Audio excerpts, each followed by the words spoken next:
everyone, I'm Dr. Neda. I'm a single mom of 2 teenage sons whom I love and, like every parent, want the very best for. I consider myself a very strong woman capable of doing many different things. I grew up in Middle East where I witnessed firsthand women fighting for their rights on a daily basis. So you can imagine how thrilled I am with the rise of the divine feminine in human consciousness. Although it's a paradigm that's slow to change and is encountering a lot of resistance, I see glimmers of light everywhere, including at my boys' all-military school, where they've appointed the first female president in 110 years of the school's history. What concerns me is that pendulums tend to swing from one polarity to another, and I'm concerned that masculine energy will not be respected and honored, and it will lead to more separation between men and women. In a perfect world, we will find a balance between divine masculine and feminine polarities. In doing so, we can unravel the division that impacts us all. This is the reason why I'm inspired to do these interviews, to shine a light on a positive balance. So what is a divine masculine? What does it entail and what does it bring forth? Men in their positive polarities, they're calm, they're centered, they're supportive, they're secure, rational, and very reasonable. They are clear-minded and action-oriented. They're powerful and decisive, and they guide with courage and self-discipline. They're reflective thinkers who passionately guide and help others. These extraordinary men are the ones who lead from their hearts and not with their emotional egos. The wonderful men that I'm privileged to interview are the reflectives of the positive polarity of divine masculine. These are quality men who are strong, respectable, honorable, and really deserve to be celebrated. Please go ahead and hit that like button, comment, ask questions, share, and subscribe. You're a very valuable part of this movement, and your opinion really matters. Thank you very much. Light, love, and blessings to you all.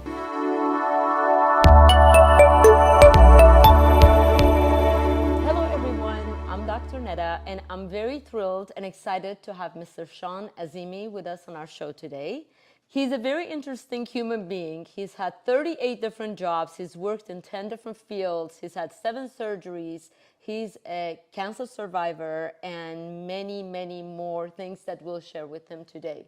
Welcome to the show, Mr. Azimi. Thank you, thank you. So happy that you made it today. Thank you for having me on. We're definitely going to call you the most interesting man. What is it? Those one of the most interesting men on the planet. You give me a chance, I'll prove it. No, really. I mean, I'm so happy to have you here. I don't even know where to start. I know you were born in Iran. We can go back a little bit from when you came to US, how old you were, and you've done so many different things. I don't want to go too much out of topic because I want to introduce him to everyone, and we want to talk about different things in life which you have great answers for. So tell us a little bit about your start of life, and then we'll start to ask the questions. Sounds good. Yes, I was born in Iran in 1972. I moved here when I was 13 in 87, and I've been in Orange County since then. Yes. And you went to school, did you? I went to high school here. So when I got here, I started my 10th grade here, and I finished 4 years in 3 years. Now, the thing was, I didn't speak one word of English. So I had my books and my dictionary. Every single word, I had it translated in Farsi right above the word, and I would write it in the book. That's all I did. I constantly studied. That's amazing, because I think with a lot of immigrants can really relate to that, especially if you come as a teenager. Those are anyway tough years. The same thing has happened to me. So yeah, it's pretty rough. So from the get-go, everything was challenging. And then you also told me about how long ago was the cancer? So the whole start of life was with the cancer. I turned actually 2 in the hospital. It's a cancer that is usually undetected. So I was going in for a checkup, and the doctor says, you know what, I think you should see a specialist. And my mom was like... So you were 2? I was 2 years old. And my mom says, specialist? Well, I was round, like I literally was round. Oh, so cute. A big ball. I have a picture where they have me on a couch with two Pillows on. beside me so I wouldn't roll over. Oh, they're so cute. So they said that he needs a specialist, and they took me to a specialist. Within 48 hours, I had my left kidney removed. And the surgeon said, if you were late 2 days, it would have actually popped inside you because Oh my it was, God. Yeah. At the age of 2. I turned 2 in the hospital. Oh my I also goodness. turned 21 in the hospital. So around the birthday time, you get a little nervous. So when is your birthday? So I want to make sure that I'm close by. You can do 911 call. September 5th. September 5th, everyone, watch out for your phones. If we need to, God forbid. I hope that doesn't happen, but it's not a great way to start a birthday, a new year. But you know what, though? Through that challenge, I believe truly because, and we're going to talk about this, but you go through these things in life, and if you come out of it, especially if it's a life-threatening, event, you come out of it, and I truly believe that the glasses that God gave you first when you were born, they're switched, and He gives you a whole different set of glasses because you see the people and the world in a whole different way. After you go through those After you go through a life-threatening, that kind of a challenge, especially at 2 years old.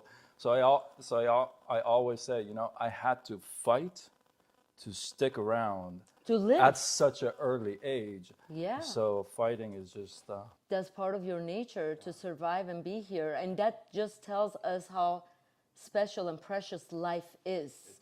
Because there are some dark times that a lot of people go through, depression, and they sometimes wonder, like, what is the meaning of life? And then here on the other side, we have people like you who are fighting to live and to be here. Isn't it amazing? I think so. It's all kinds of us. That's the variety that makes all of us together. We can really make it happen for each other and learn from each other. So tell me about what is life mileage. You have your own vocabulary, so I had to learn your dictionary. So we're tapping into your dictionary now. Yeah. Life mileage. What is life mileage? That's a good question. So, I have reached a point in my life where I feel like I can truly be me. I don't need to pretend. I don't need to lie. I don't need to not be me. And that comes from what I call life mileage. And what that is... Also, we're going to talk about him. the rhinoceros head. So the whole thing about life mileage is that when you're born, you got this really thin skin. And then life throws you all these curveballs, and I call it the baseball bat of life. You get hit, and it hurts, like bad, really bad. Yeah, it with a baseball, physically, emotionally, financially, you could get really hurt, right? So every time you go through these challenges, these speed bumps, and you come out of it you win, right? It puts a layer of skin on you. So as you go through life, as you go through every day, your mileage is just going to keep putting on skin on you where you have thick skin, which means, and that's where we go to the rhinoceros head. Yeah. So that came actually, so for the longest time, I got to give you the backstory. There's a backstory to the rhinoceros head. So for the longest time, I avoided any kind of a job on the phone because I stutter. So at the age of 6, I noticed that my speech is not the same. And I know exactly what happened. I literally can remember the night that the next day my speech wasn't the same. I remembered like it was just now, last night. Last night, yes. Yeah. So what happened? That's a whole other interview. Okay. We'll keep that. That's episode 3. Yeah. But what happened was between the age of 13, when I came here, between the age of 13 to 24, I couldn't even speak one word. My chin would shake. I would have to grasp for air. And I lived in a completely white Vietnamese neighborhood. It was the hostage era. I used to get beat up every day after school, high school, because I was only 2 Persians in the whole entire school. and I would get, my head banged into the locker rooms and stuff. Wow, that's I was a really skinny kid, and I stuttered, and I really didn't get all that stuff. So I went through just everything I could put myself through for 6 years to be able to speak. And for the longest time, I avoided any kind of phone sales because, I was in retail and I could talk to the person in front of me and it would make me feel more comfortable. Even though I stuttered, but it was controllable, right? As you would have it, life happens, and I lost I left my job at retail, and then I didn't have a job actually for 8 months. A friend of mine calls me, says, "Hey, I got a great job, I said, "Oh yeah, that's great. What kind of a job is it?" He goes, "Mortgages." I said, "Oh, it's phone, man. I can't do phones." So that was really affecting your life, basically, your lifestyle. Yes, yeah. So long story longer, I got into that company. That's a whole other, but I got into the company, and it was incoming calls. And I remember I would stare at the phone. There's people that are on my social media now that worked in that office with me. And they remember those days. I would stare at the phone, and I would have sweat drops just kind of drop from my forehead because I knew I had to pick up the phone and say the name of the company and say my name. And I knew I would stutter. And this is like happening. We're taking we're making about 100, 200 phone calls a day. Right? But what a way to challenge yourself. Yeah. Oh my God. So I remember those days. So I remember one day I was just so sick and tired of it. I came across a rhinoceros head, and there's something really special about a rhinoceros head. And this has been on my desk for now over 20 years now. That's amazing. Yeah, 20. Wow. So what does it symbolize? You do this every day? Yeah. Why? Because I love it.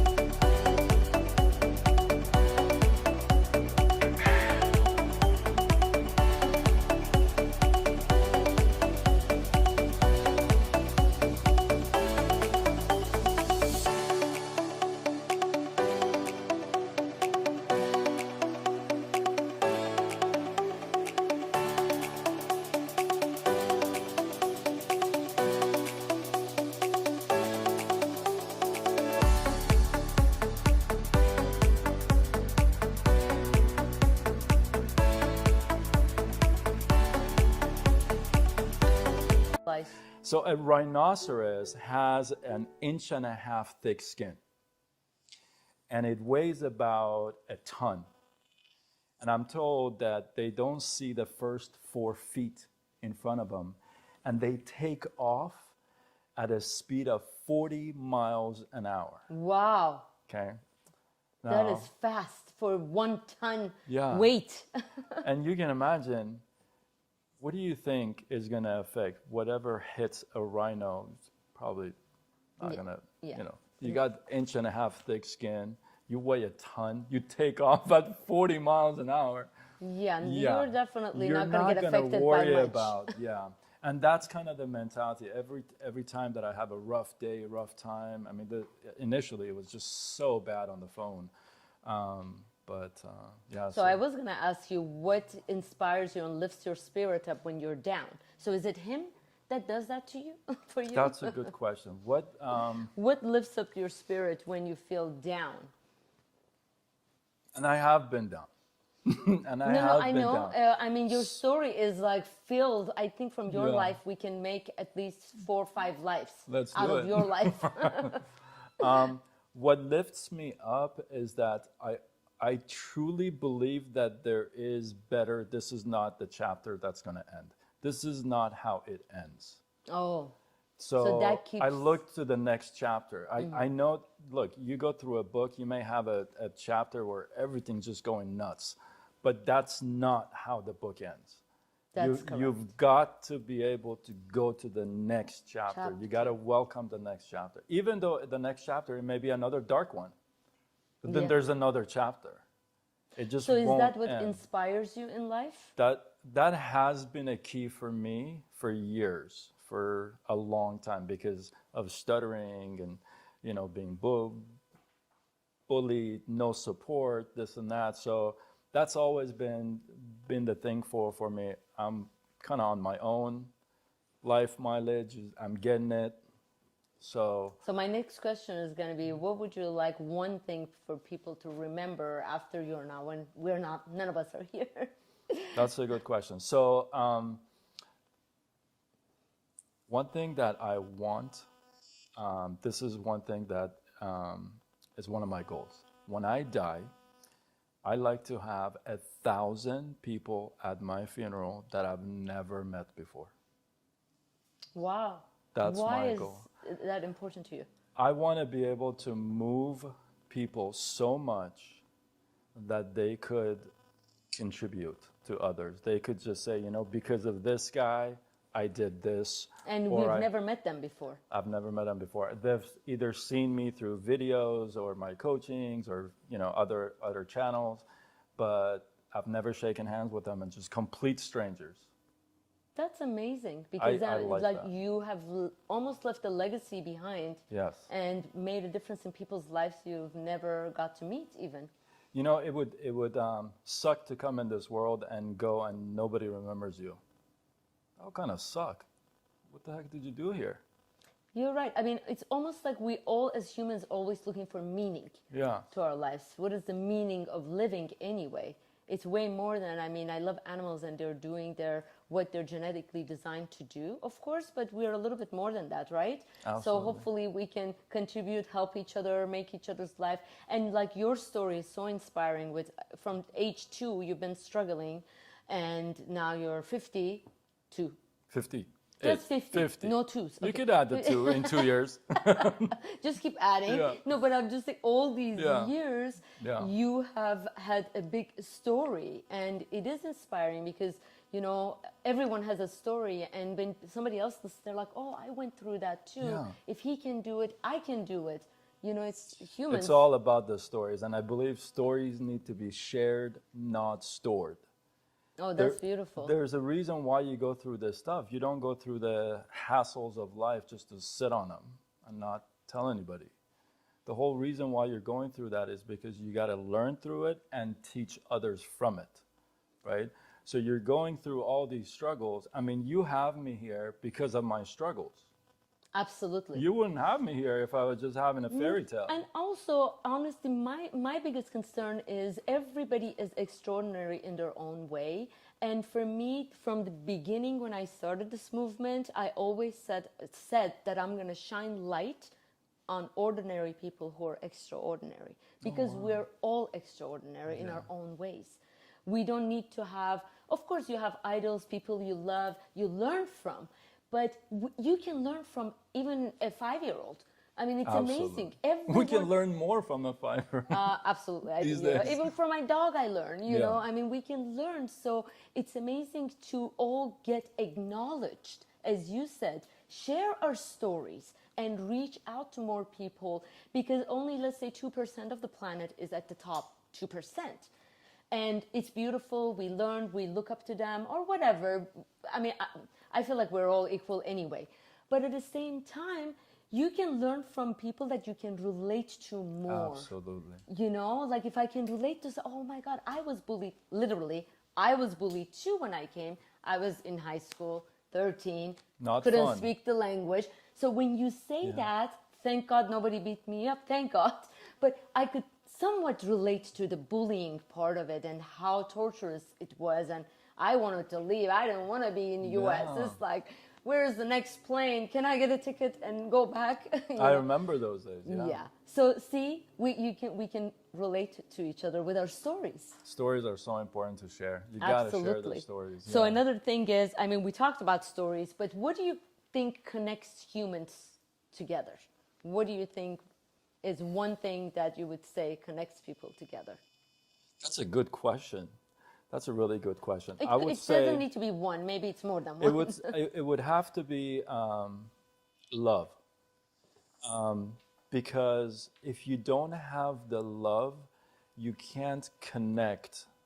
It's just very Now my question will be unshaky. define love. You know, Okay. love Yeah. is for everyone. It means something Yeah, different. I can. Okay. You want me to define love? For you, Yeah. of course. So, love it. So the word love, if you think of it as a romantic sense, we have used it and abused it left and right. Yes. Like we love everything. Yes. Even the things we don't love, we love. Yes. Right? We just love everything. So it's just when you tell that to a person, this is my take. If you tell that to a person, it doesn't have the same effect anymore. It's like it's been so used and overused that it doesn't have the same effect. But the love that I talk about to connect people is that love is to accept, to receive it when you get it, and be willing to give it, right? Because either way, if it's just a one way, then it's selfish. Either way, if you're giving it all the time, but you don't take a helping hand from anybody, you're selfish. And if you're taking all the time, and you don't give anything, well, we already know that's selfish, right? So even if you're giving a lot of love, that's selfish still. Yes, Because you're not accepting it. You're Because- not letting that person give it back to you. because it can stem from it in different things. So you could be giving love because you're filling a hole to give love, but you're not taking it because you almost feel guilty to be loved. Right? I know what you're saying. So, there's a if much you're deeper. giving love, then it's really, truly from the bottom of heart because you're filled with love and you like to give back. But sometimes we give and we kind of wait there for a prize, right? Like, hey, good job, by the way, on that. I saw you help that homeless guy. Good job. Like we almost wait for validation, right? And it just takes away from the flavor. Yeah, the pureness of it. Yeah, it doesn't have the flavor anymore. Now, if you're like sharing what you did with an organization, maybe you're sharing a thought maybe you did with the homeless or what have you, in order to inspire others to do the same, that's a different concept. Yeah, I believe the intention behind everything we do is what matters anyway. Yes, I the mean, intention is key. That's it. You can do the most beautiful thing in life, but if the intention behind it is not really pure, then the value of it is not, and it's, as we say it in our language, what comes from heart sits on the heart. Yeah. So like people feel that when it's not Absolutely. genuine. It's felt, yes. So now I'm going to ask you, if you had a choice to be loved or to love, which one you would choose?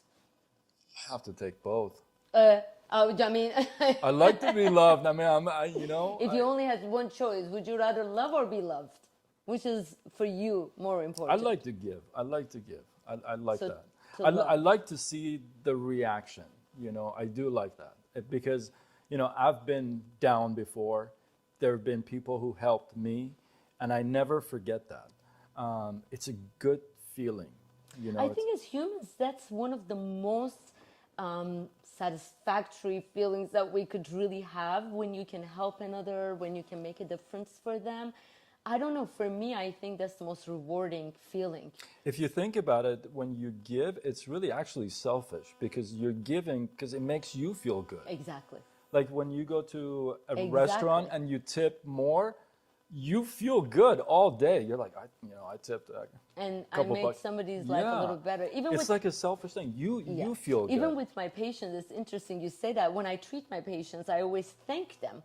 And they say, but awesome. you are helping us. Like, why do you thank us? I say, because I get to live my passion, help people, and my soul is so happy. Without them, I wouldn't get this warm, good feeling. True. So, you know, I completely understand, like, giving is a little bit selfish, you're right. Yeah, and it feels In a good. way. And the thing is, with more, you can give more. If you have more, you can do more. You can give more. So, Yes. you know, Well, you know, that's hopefully the thing, but everybody's not different. everybody does. Yeah, Every single true. person is different. Remember, you're a unique creation. Your soul is created only once. Cherish your soul, cherish your experiences.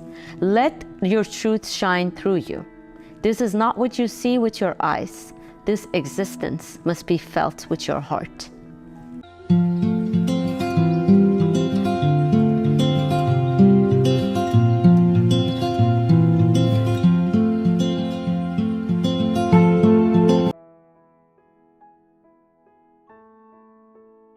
So what do you say love? Do you consider love a weakness or a strength? If you have it, it's strong. It's strength. If you don't, it's weakness. You know, you got. Okay. It's a foundation for a lot of things. Even you know, when you get into a romantic relationship, like I always say, love is not enough. But you can't build a house without the floor. Foundation. So the floor is the love. I mean, if you don't have that, but it's not enough because I mean, you can love somebody until they're black and blue, but if there's no connection, there's no relationship, you know. But so love is not enough, but it's definitely foundation for everything. I agree with that. And do you think with love we can conquer all obstacles? Because you know how people, let's say, first fall in love and they feel like they're flying and I think on with clouds. love there comes a bunch of other stuff that you got to be willing to take. You know, you can't just say, "Well, I love," but that's it. You know, there's got to be trust. You know, so if the love is okay, so you have the love and there's issues and problems, you can rely on foundation, but you got to use your other stuff too. Other tools. Right? You got to be able to trust each other. You got to be able to talk to each other. You got to be able to compromise. You got to be, you know, there's other stuff too. You can't just say, "Well, I love you." Yeah. You'd be like, "Okay, well, yeah, I know you do, but." Yeah. Right? Now there's So, other things that need to come into right? play, which is my next question. What are the, let's say, top 5 qualities you look in a partner? A partner. I actually did a live about this. Oh my God. Yeah, I did actually 2 lives about this. So I did one. You're gonna laugh. I did one that is my 3 C's. That I cannot, like, I have to have those 3 C's in a partner. And do you want to know what they are? Yes, of course. You just like cliffhanger. Leave you hanging. Yeah. Keep me hanging. Yeah. Clean, caring, considerate. Clean, caring, considerate. I think that covers pretty much everything. Clean, I'm clean. Yes, yes. I'm So I was clean. just going to say that the first C might not apply to everyone, but That's that's okay. your C. I only want one person, right? We're looking just for one person. That's right? correct. So she just needs to be clean, not everybody else. So clean, and see, here's the thing: it's not about just clean the house. I did another live on this too. I'll talk about the lives, but clean it means if you live in a clean space, then it travels everywhere else in your life. How you do one thing is how you do everything. It's one of my favorite sayings. Yes. How you do one thing is how you do everything. So if you have a messy home, messy closet, then you probably have a messy mind, what we call a monkey mind. That's what the Yes. Stoics call it, from one head to another, right? So it's just not about cleaning the table, cleaning the room. It's just really how you run your whole operation, your life, right? So are you in an organized fashion? Everything you just kind of well thought, that kind of thing. And then caring is that, you know, when you care, it's not about caring about me. It's just I want a caring person. I want a clean person, right? So a caring person would be just caring for people, Just in naturally. general, right? You're just Yeah. a caring person. There's no like shisha khurde, you know, like what do The you call broken them? Yeah, glasses. broken glass inside you. That's the There's no saying. zing inside you, right? There's no like but you're just a caring person. You're able to see somebody and be able to actually care for them.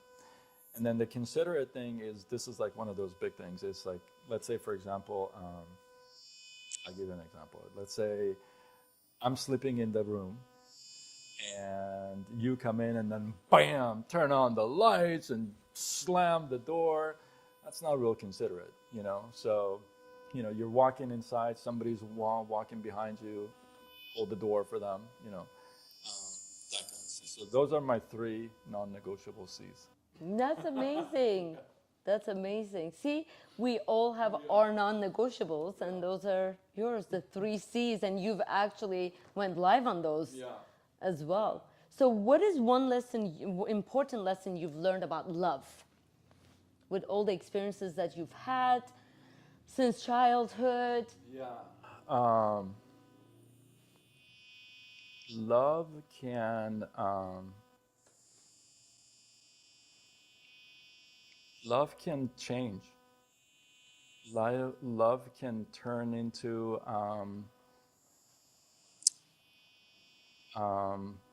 what's the word I'm looking for? Just you don't really care. It's not that you don't care, it just turns normal. It can lose its heat. It can lose it, that's it. It can lose its hotness. It can lose its But that over time it happens anyway. But I mean, I would consider that lust more than love, no? that does happen over time, but if you get other stuff that kind of get into play, then that it can chip away from that love, Like one example I give, it's like this: if you get up and go outside and take a axe and just slam the tree one time, right? You have an argument, you have something that happens, you just slam the axe at each other one time. Well, that's not going to hurt a whole lot. You're like, okay, well, I love her, I love him. But if you get up every morning and go and just one, every morning or every other day, if you do that, how long does it take before the other person, as soon as you get up, be like, so you can chip away at it without really realizing that's what you're doing.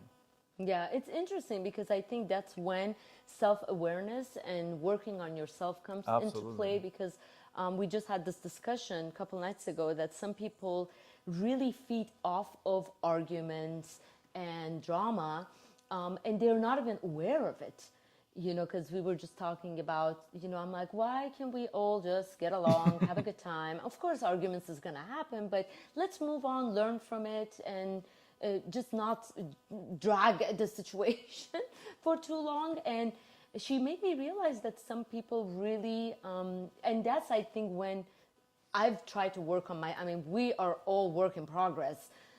Absolutely. I try to learn everything, work on myself, and ask myself if I have a reaction to something, where is the root of that? Where is that coming from? Why am I reacting that way? Because they see what you don't like into others, you don't like in yourself. Yes. And sometimes I'm like, that's impossible. Yeah. And then I look within and see, where is that coming from, really? Because other people are our own reflections anyway, I believe. And if somebody is pushing your buttons, I'm not saying if somebody is being mean and malicious and they're really hurting you every day. I'm not talking about those people. I'm talking about regularly, if your buttons are being pushed, what is going on within you? Or maybe, like, before, thank God, I'm really working on myself, but I felt like, because I'm a very adventurous person, I loved helping people, and I would always hire people. I've been practicing 25 years, hire people who would cause problems. I would, subconsciously choose people who were gonna cause problems. And I would be like, this, and I'm like, why? From the beginning, I knew that person was not good for my practice. Why did I hire them? You know what I mean? And I'm like, oh my God, this is something, like, gets me excited almost. And I'm like, okay, Neda, you need to find different hobbies because this is not a good hobby or excitement to have. But it all goes back to, I guess, ourselves again to see what triggers us. Absolutely. And when you say the chipping, I feel like maybe some people are addicted to that chipping. Without the chipping, it's not too exciting. A lot of people, sometimes what they do is they have to put other people down in order feel better. to get up themselves, right? And they don't see the fact that there's plenty for everybody. Everybody can rise.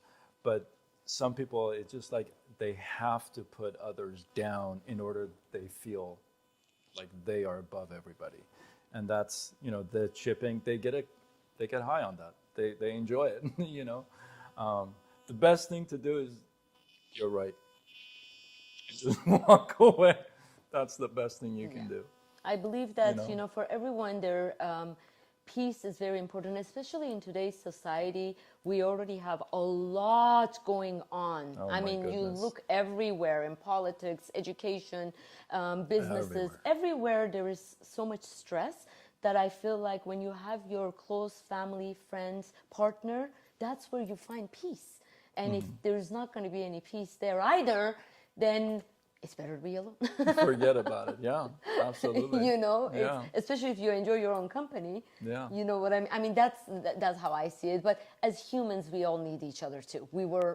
That's our human race. We definitely need each other. So saying that, do you believe that opposites attract, or the birds of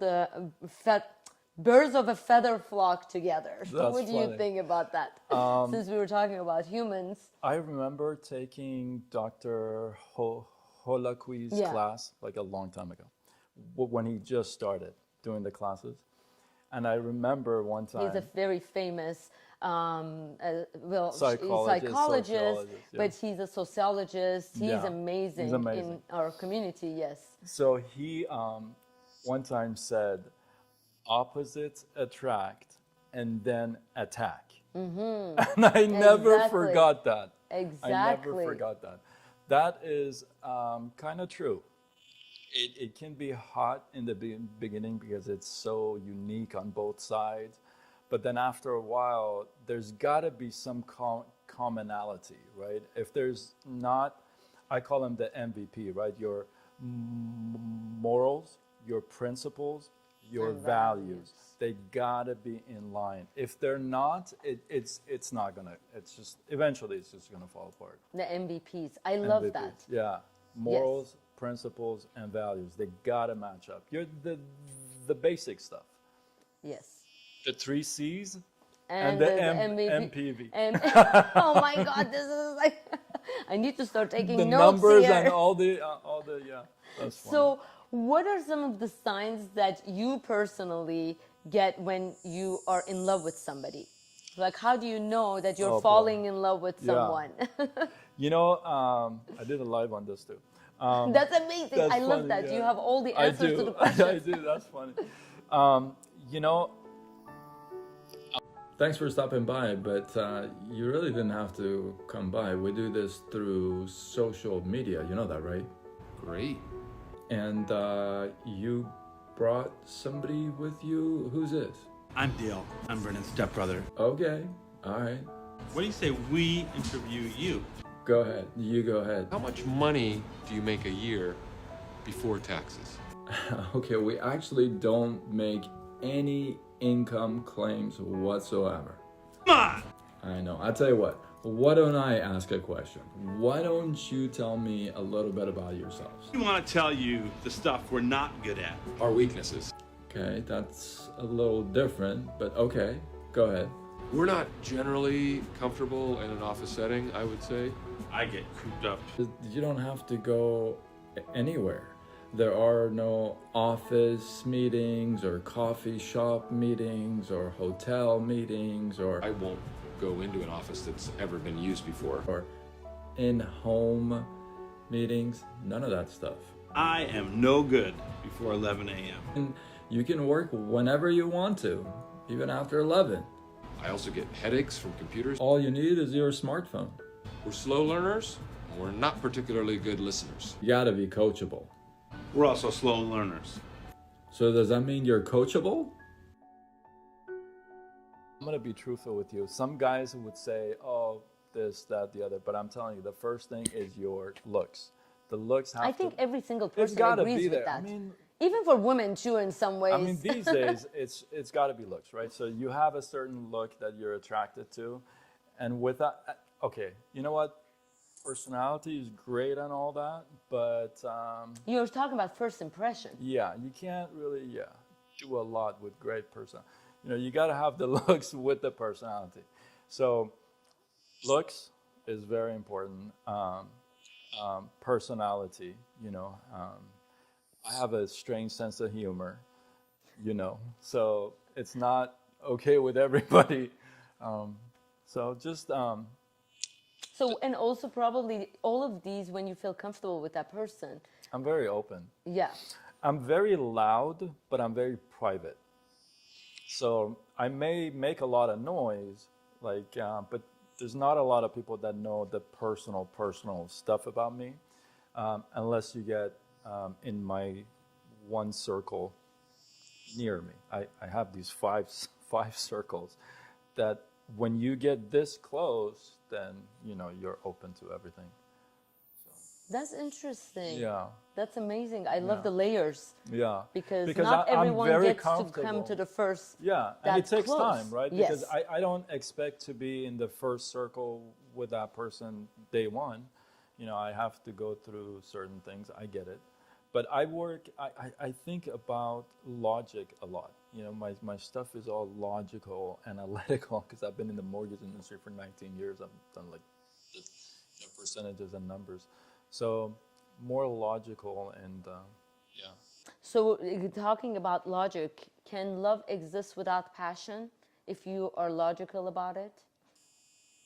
So that's a good one. It's like having a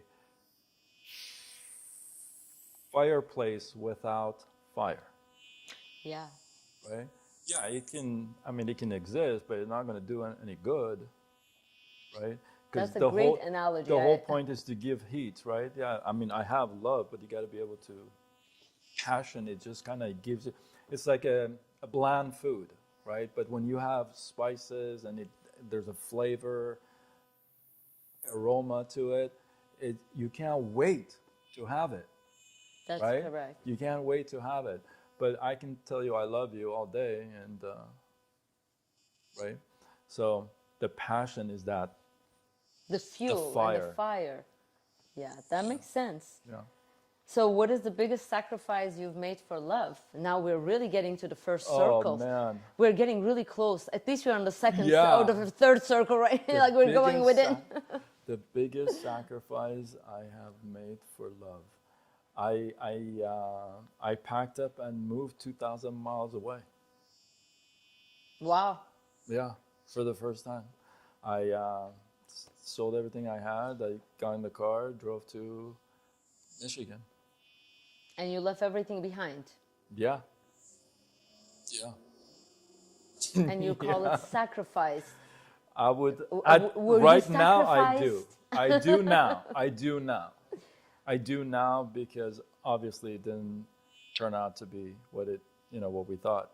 But I do now because it was a sacrifice. That's a huge sacrifice. Because I left. I mean, I've been in Orange County since '87, and like everything's here. My church is here. My friends are here. My school here. My work here. Everything's here. So I don't know anybody in Michigan. That's Nobody. correct. And you know, a lot of times long distance relationships, they stay long distance because people don't wanna, nobody wants to sacrifice. Yeah.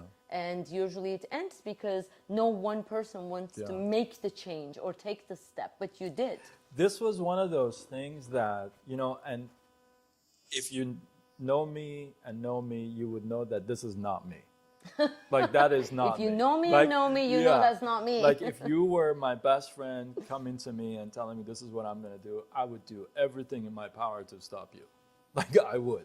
And I have, But I was in a situation where I really, like, when I evaluated, it was I don't know if you've ever been in this situation, but it was one of those things that I thought, if I don't do it,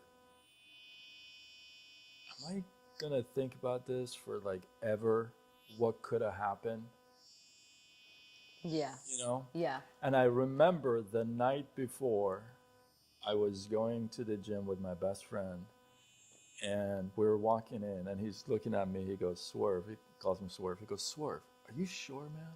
Are you in Michigan? You? I'm like, and I looked at him. I never forget it. I said, it's 6 months, bro. How bad can it be? So how bad was it? No, Yeah, I'm just kidding. Let's Since we just talk say about it was sacrifice. yeah. Let's just say it was 52 months, and Not 6 months. no, and I wanted to leave after the first month. Wow, that is a Yeah. sacrifice. Yeah, and it just didn't turn out that way. So you definitely have a lot of patience. Yeah, well, I I mean, mean, I kind of had to. Yeah. Wow. That's a whole. That's a Yeah, book. Yeah. that's probably 10 shows. Yeah, yeah. So what do you think is That's funny. the role of forgiveness in romantic relationships? Oh, yeah. I'm working on that right now. So Personally, I'm working on that right now. Role of forgiveness. I think a lot of Can you we guys talk about that in 3 months? No. Yeah.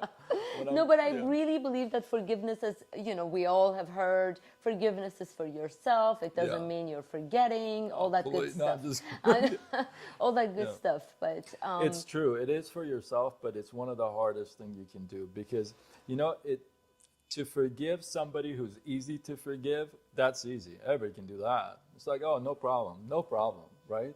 But to forgive somebody that you having a hard time to forgive, that's the challenge. That's where it's really for you. Exactly. I was The other just one gonna is say. easy. The other one, everybody can do that. It's no big deal. This is the one that's for you, and that's the one that's the challenge. That's the one that really builds you, molds you, and kind of just Turns you into a reshapes different you. person. Yeah.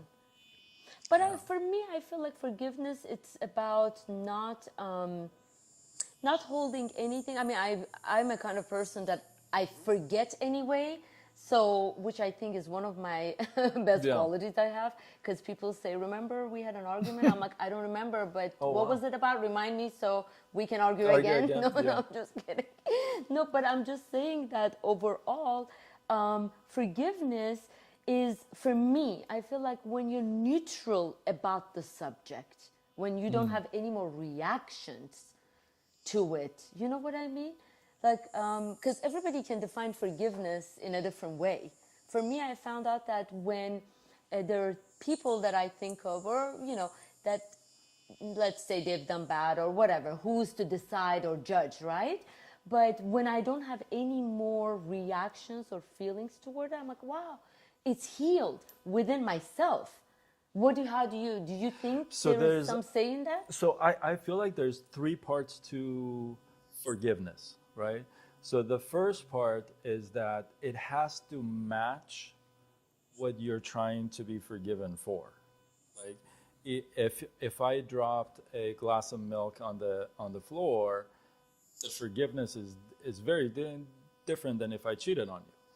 Yeah, of course. And with the first one, I can say, babe, I'm sorry, I'm going to clean it up. You're like, okay. The first one, I can't say that. So it has to match. The first thing, it has to match what you're trying to be forgiven for. The second thing is the timing. If I spill the milk and come back to you in a year and I say, oh, by the way, remember a year ago when I spilled the milk? I'm sorry about that. It's like, what? That has no relevance anymore. So it's the immediateness of the reaction of the timing. person. That's because you understand it, right? Yes. And the third thing, and this is, I think, the most important thing, is the sincerity of being serious. Like you sense the person is really sorry. What if Right. the person never doesn't even think there's a problem with them? They think the And problem that's is most with of the you. cases. How do you forgive that person just internally for yourself? What do you do? I just have to keep reminding myself that they're gone. They're not even thinking about it. They probably don't even think that they need to be sorry about it. So, and it's not just a Romantic, yeah, I'm it talking could be in general. any Yeah, so I'm relationship, talking in general. absolutely. So it's like they're gone, and I'm here sitting. I'm eating the poison myself, hoping that he's gonna get sick. And that's something that you got to constantly work with your head. It's a work in progress. I wish I could say you can snap your fingers and that's it. From today on, you're going to be forgiving everybody. Yeah, but it's also about But our it's own evolution. But the good thing is that we get so many chances to practice. Yes. We get it all the time. We get chances to practice, forgive people all the time. I love that. So do you believe in second chances? Giving people second chances? That's a good question. So when it comes to romantic relationships, if there's a line of respect and honor that has broken, I don't feel like it's going to be fixed anymore. It's done. But if that line hasn't been crossed, I do believe that. That makes sense because it's not black and white. Yeah. At some point, if it, it's just you guys cross that line ever in that relationship, then it's just, I don't feel like that's repairable anymore. Yeah, that makes sense. It's just going to fall apart eventually. We all have our deal breakers anyway. Yeah. So I'm going to ask you one of my favorite questions to wrap this up. What are you grateful for? It's one of my favorite questions. Oh my goodness. I can list so many things. I'm grateful and blessed to be here. Oh, thank you. Absolutely. You're so sweet. I'm so honored that you made the time to be here. Yeah, absolutely. Thank you. I'm grateful and blessed to, I do Facebook Lives, as you know. I do a lot of lives, and I'm grateful and blessed to get so many feedbacks from people, complete strangers, saying, oh, you stuttered, or you this or that. I like that. I like that principle. I like that concept. I've applied it in my life. It's worked. And I'm just grateful for taking that chance because I never thought I would sit here in this interview. I would never thought I would sit here after 1,700 lives in a row. 1,700 lives in a row. Yeah. So when do you do them? I usually do night? them about 6 to 8 at night, Pacific LA time, of course, Pacific time. So and you're on Facebook and Instagram, yes. TikTok, LinkedIn, Twitter. All of them. All of them. YouTube, I'm all over. So. And you go with your name, right? Side Gig Sean or Sean Azimi. Sean Azimi. Yeah. Yes. So, and as a result of those lives, I've been able to do like podcasts for people who stutter. And one thing I want to share. If you know anybody who stutters, I don't call them stutterers because that I feel like you're just you identify with the issue, and once you identify with the issue, you can't get better at it. If you feel like that's who you are, you can't improve. So those people who stutter, I've had people to come up and get coaching from me and say, "Oh my God, there's I can speak." I'm grateful to be a voice. Yes, that's amazing. I love that. So anybody who wants to look him up, of course, Sean Azimi, he's on every single platform. Yes. And we will be talking about other things. I definitely want you to come back because there's other things we need to talk about. There's other businesses. He's into so many, 38 different jobs. And I've done it all. 10 different fields, but there's so much more to you that I would love to have you again on the show. Thank you so much for your time, for coming today. Thank you. 아와, 야가 나는 차와야.